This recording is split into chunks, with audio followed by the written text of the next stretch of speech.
السلام عليكم ورحمة الله تعالى وبركاته. أهلا بكم بقناة فرح إنيفير. في هذا الفيديو سوف نتكلم دائما عن جديد بلجيكا بخصوص فيروس كورونا، فأهلا بكم دائما بقناة فرح إنيفير، وشكرا دائما لكم على إعجاباتكم وعلى تعاليقكم.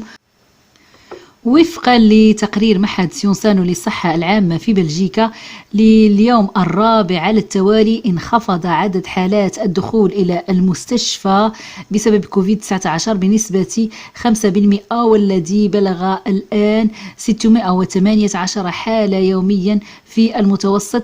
كما انخفض متوسط عدد حالات الاستشفاء اليومية المحسوبة خلال الأسبوع الماضي بشكل طفيف إلى 618 في اليوم.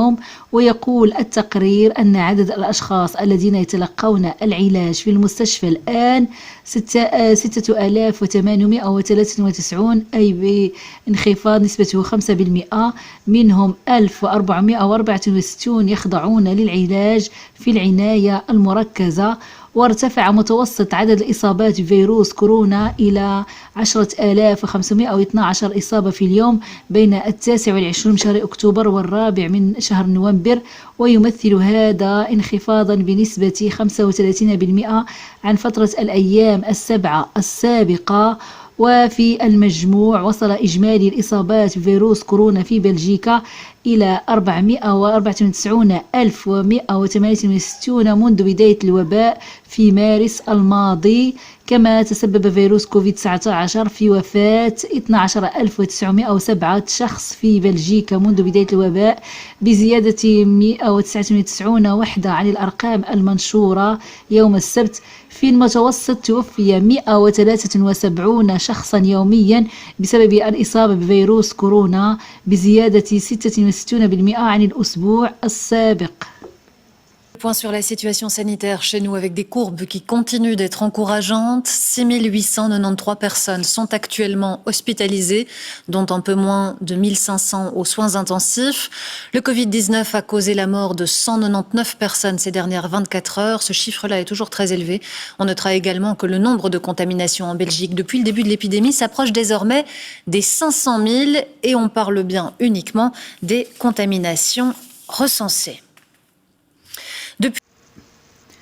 وقد بدأت شركة الأدوية الكبيرة العملاقة GSK بإنتاج مكون مهم في اللقاح الذي تطوره ليكون جاهزا قبل تكملة اللقاح بأكمله في المستقبل.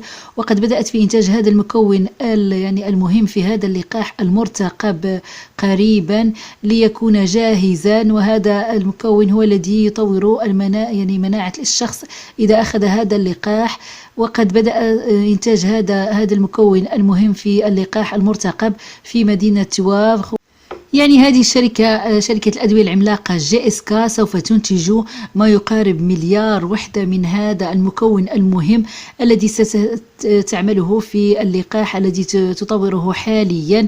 وسوف تنتج إلى غاية بداية 2021 1,000,000,000 وحدة من هذا المكون المهم، خاصة بالنسبة للقاحها وأيضا بالنسبة للقاحات شركات أخرى التي قد تحتاجها من أجل تطوير اللقاحات المرتقبة بحلول 2021. هذا ما نراه بالتفصيل بهذا الفيديو. Et pendant ce temps-là, la course aux vaccins continue. Et pour produire ces vaccins, on n'attendra pas la fin des essais cliniques. Chez nous, des entreprises comme GlaxoSmithKline, Pfizer ont déjà lancé la production d'adjuvants, une partie du vaccin, soit carrément le vaccin complet, en prenant le risque qu'il ne soit finalement pas validé. Lucie Dendoven. Comptez les doses. Sur le site de production de GSK à Wavre, 10 millions de doses d'adjuvants sont déjà produites. L'objectif est d'en produire 1 milliard d'ici fin 2021. Mais les adjuvants ne sont encore que la moitié d'un vaccin. Vous avez tout à fait raison. Un vaccin ou le vaccin qui contient un adjuvant a deux composants. L'antigène, qui est la partie qui va amener la réponse immunitaire, et l'adjuvant. Le rôle de l'adjuvant est multiple. Il amplifie la réponse immunitaire et prolonge son effet dans le temps, mais surtout il réduit la quantité d'antigènes nécessaire. Mais aujourd'hui, l'antigène n'est pas prêt. Alors pourquoi GSK commence-t-il déjà à produire son adjuvant. L'objectif, c'est, dès que le produit sera enregistré, c'est de pouvoir le mettre en masse sur le marché.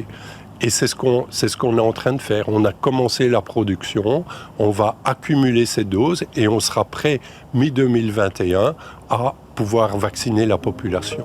Pfizer, associé à BioNTech, a carrément commencé la production de centaines de milliers de doses de leur candidat vaccin sur leur site de Puurs, en Flandre.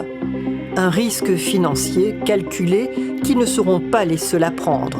Le laboratoire allemand CureVac compte faire bientôt pareil. Nous, notre production doit démarrer à risque début décembre aussi.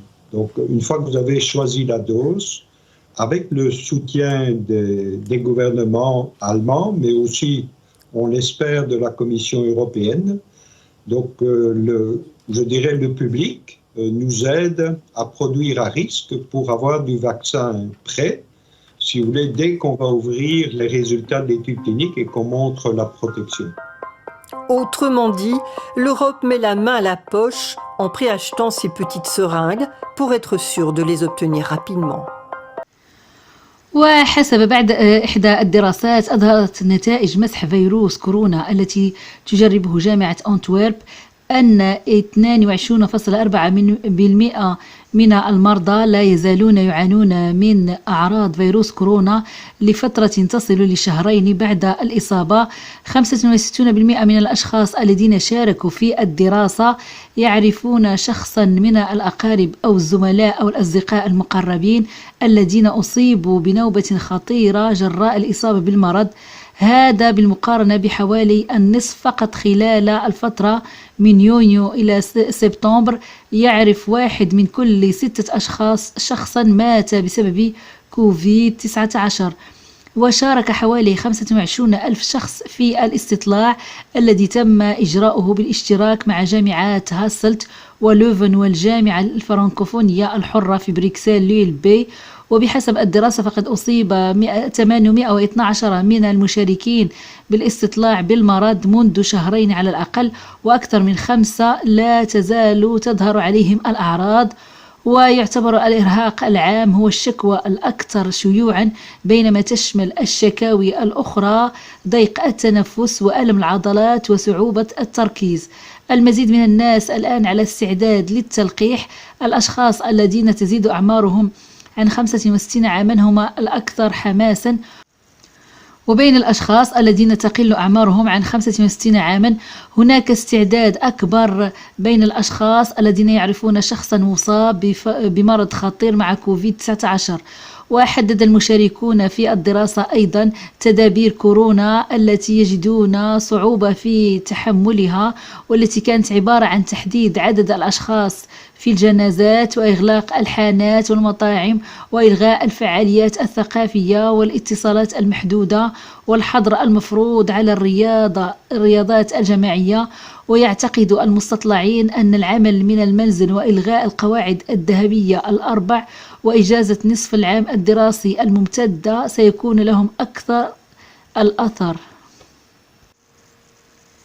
وبمناسبة فوز الرئيس الجديد الأمريكي جو بايدن، فقد هنأ رئيس وزراء البلجيكي ألكسندر دو نظيره يعني الرئيس الجديد البلجيكي بفوزه، لأن أوروبا كانت لها علاقات غير جيدة مع الرئيس السابق دونالد ترامب وسياساته التي لم تكن دائما في نفس السياق مع سياسات الاتحاد الأوروبي. لذلك فهم يأملون بداية يعني صفحة جديدة مع الرئيس الجديد الذي يختلف تماما في سياسته عن يعني الرئيس السابق دونالد ترامب. وقد هنأه مجموعة من الرؤساء، منهم أيضا يعني رئيسة الحكومة الألمانية، وقد هنأه أيضا آخرون من دول أوروبية أخرى. هذا ما نراه بالتفصيل بهذا الفيديو. Et cette victoire du tandem Biden-Harris a été largement saluée en Belgique. Pour notre Premier ministre Alexander De Croo, qui l'a immédiatement félicité, il s'agit d'un nouveau départ dans les relations transatlantiques. Le féliciter avec cette victoire. Le féliciter aussi de la manière dont la campagne a été menée. Il l'a fait d'une manière très, très décente. Il a essayé de calmer les esprits.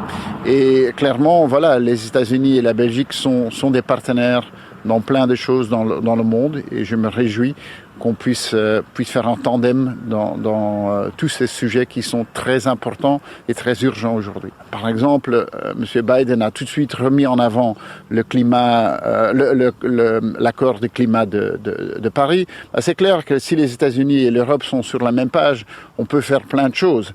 Et même dans un contexte plus large, ce qu'on appelle le multilatéralisme, qui veut dire que des pays ne pensent pas uniquement à leur propre sort, mais ont une vision plus large, plus mondiale, c'est clair que maintenant, la situation sera différente. Propos recueillis par Elisabeth Groutars ce matin. Le départ de justifié, car Joe Biden s'est déjà montré très clair. Il sera dur envers la Chine. Et puis en Europe, là, on a salué sa victoire. De Merkel à Macron, en passant par Boris Johnson, sans oublier le président du Parlement européen. Al nuovo presidente Joe Biden, i nostri auguri di buon lavoro. Il mondo ha bisogno di un forte rapporto tra Europa e Stati Uniti, di un rilancio delle relazioni transatlantiche.